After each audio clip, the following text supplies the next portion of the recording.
Bonjour à tous. Aujourd'hui, nous allons voir un autre type de littoral que le littoral touristique, les littoraux industrialo-portuaires, avec l'étude de cas d'Algésiras. Donc, on vous demandait tout d'abord de localiser le port d'Algésiras. Donc, on regarde sur la carte, vous aviez une petite carte ici. Alors, sur la carte, donc, on peut voir que Algésiras se trouve au sud de l'Espagne, dans la baie du détroit de Gibraltar.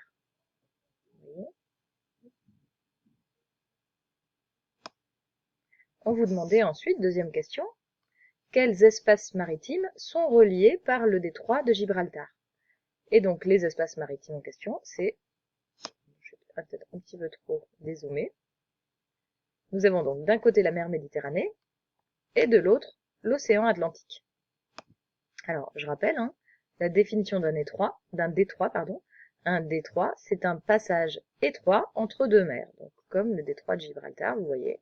Donc tout bateau qui voudrait passer de la Méditerranée à l'océan Atlantique ou l'inverse, passe par ce détroit, passe par le détroit de Gibraltar.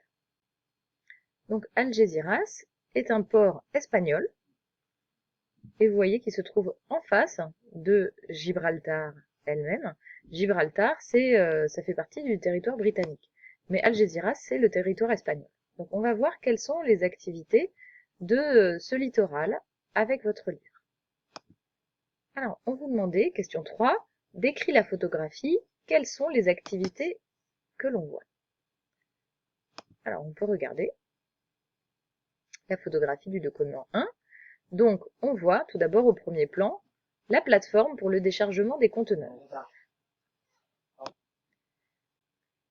Un conteneur, c'est une boîte métallique qui a complètement révolutionné le commerce, puisqu'on peut la charger sur un bateau, puis, une fois qu'elle est arrivée au port de destination, la mettre sur un quai où les marchandises vont être stockées, puis la mettre directement sur un camion sans avoir à décharger le contenu. Donc ça a révolutionné le transport parce que ça a énormément facilité le transport des marchandises, et ça a aussi un autre avantage que je vais vous montrer à travers cette image. Regardez, donc ça c'est à Algésiras, c'est le plus grand quai à conteneurs d'Algésiras, celui qui a été construit le plus récemment. Vous voyez énormément de conteneurs qui sont stockés. Et là, vous voyez un bateau qu'on appelle le porte-conteneurs. Et ce bateau, donc, vous voyez, transporte un très grand nombre de conteneurs. Et l'avantage, c'est qu'ils peuvent être empilés comme on le ferait avec des Legos. Et tout est fait de façon automatique par les portiques de chargement, qu'on peut aussi appeler des grues automatisées. Donc c'est commandé à distance et c'est prévu, c'est-à-dire qu'il y a des programmes qui prévoient l'ordre dans lequel on charge les conteneurs pour ne jamais déséquilibrer le navire. Donc c'est calculé au millimètre près et tout est fait donc pour transporter une quantité de marchandises très importante sur chaque bateau. Donc c'est ce qu'on voit également dans votre livre, même si on n'en voit pas un aussi gros. Là, on voit un porte-conteneur qui est soit en train d'être chargé, soit en train d'être déchargé. Donc on voit les activités du port industriel. Quatrième question, quelles sont les activités économiques dans la baie d'Algésiras? Alors, observons le document 2 plus en détail. On voit ici donc un quai pour le chargement des navires. Et là, on voit au premier plan des cuves. Vous voyez, tous ces équipements, ces aménagements circulaires, ce sont des cuves à pétrole. On garde le pétrole et là, vous voyez des raffineries. Qu'est-ce que des raffineries de pétrole? Ce sont des usines dans lesquelles on traite le pétrole afin de le transformer dans un autre matériau utilisable, en particulier en essence. Vous voyez ici un bateau pétrolier. Souvent, les raffineries sont installées dans les zones industrielles-portuaires puisque en fait le pétrole est importé, donc il arrive dans le port et il est transformé sur place dans la zone industrielle-portuaire. De ce côté-là, vous voyez un élément qu'on a du mal à identifier sur la photo, mais je vais vous montrer ce que c'est. C'est ce qu'on voit ici. Et en fait, c'est un chantier naval. C'est un endroit où les bateaux peuvent venir se accoster et on peut les mettre en ce qu'on appelle en cale sèche. Vous voyez ici, il y a un bateau et on a entièrement vidé l'eau pour pouvoir faire l'entretien du bateau. Et puis quand le bateau est réparé et prêt à repartir, eh bien on peut le remettre à flot à partir de ce quai spécial, le quai du chantier naval. Enfin, vous voyez de ce côté-là de la photographie, il y a encore tout un espace industrialisé où il va y avoir beaucoup d'usines très variées, des entreprises de transport, des fabriques diverses et variées. Donc on voit en gros une activité essentiellement industrielle, mais pas seulement. Si vous voyez au loin, on aperçoit la ville et on voit qu'il y a une plage, et cette plage est fréquentée par les habitants et par des touristes. Donc ce n'est pas un espace entièrement industriel. Là au loin, on voit le quai à conteneurs dont je vous parlais tout à l'heure. C'est celui-là. Voilà. Donc c'est le quai que l'on voit sur cette photo, on le voit au loin dans votre manuel. Alors évidemment, ces espaces portuaires sont complètement aménagés par l'homme et on vous demande quels aménagements permettent ces activités. Alors on regarde la photo et le croquis. Je vais zoomer sur le croquis. Donc on voit que le port a été entièrement aménagé par des digues et des terre-pleins. Vous voyez ces espaces qui sont complètement géométriques, évidemment, ce sont des constructions de l'homme. Donc les digues sont là pour casser les vagues et permettre aux bateaux d'accoster plus facilement. Et les terre-pleins, ce sont des plateformes qui sont construites sur la mer pour gagner de l'espace sur la mer et pouvoir étendre les constructions. Donc par exemple, aujourd'hui, les ports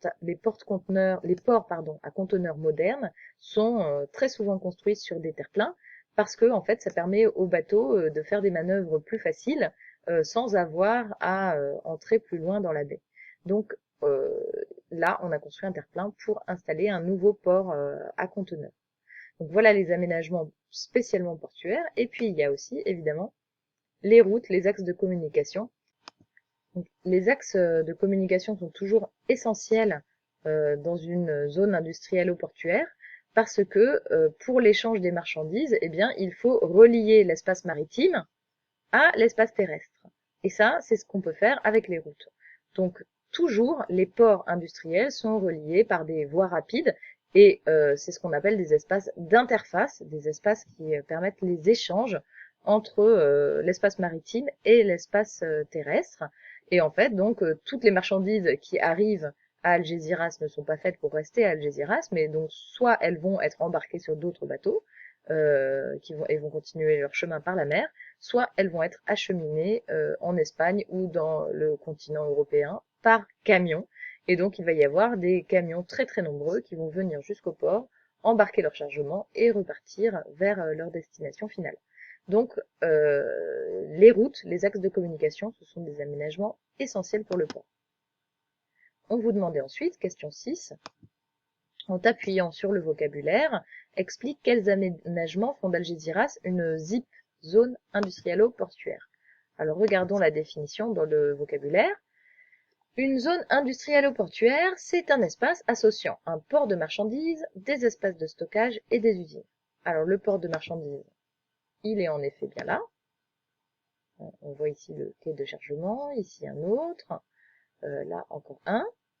Les espaces de stockage sont également présents, puisque là, je vous ai montré le fameux port, le quai à conteneurs, où on voit tous les conteneurs qui sont empilés en attendant d'être acheminés soit par bateau, soit par camion. Et une zone industrielle, elle est bien là aussi, je reprends la photographie, puisqu'il y a tous ces espaces consacrés à la raffinerie. Et là, vous avez encore des usines qui travaillent, qui bénéficient de leur emplacement à proximité du port, puisque c'est très pratique pour les usines d'être installées juste à côté d'un port, puisqu'elles peuvent recevoir leurs matières premières directement par bateau, sans avoir à les faire transporter après par d'autres moyens de transport, puisque chaque moyen de transport coûte de l'argent. Donc, c'est bien une ZIP, zone industrialo-portuaire. Voilà pour ce qui est des activités d'Algésiras. Je vous retrouve bientôt pour parler des conséquences de ces activités et des aménagements sur l'espace et sur l'environnement.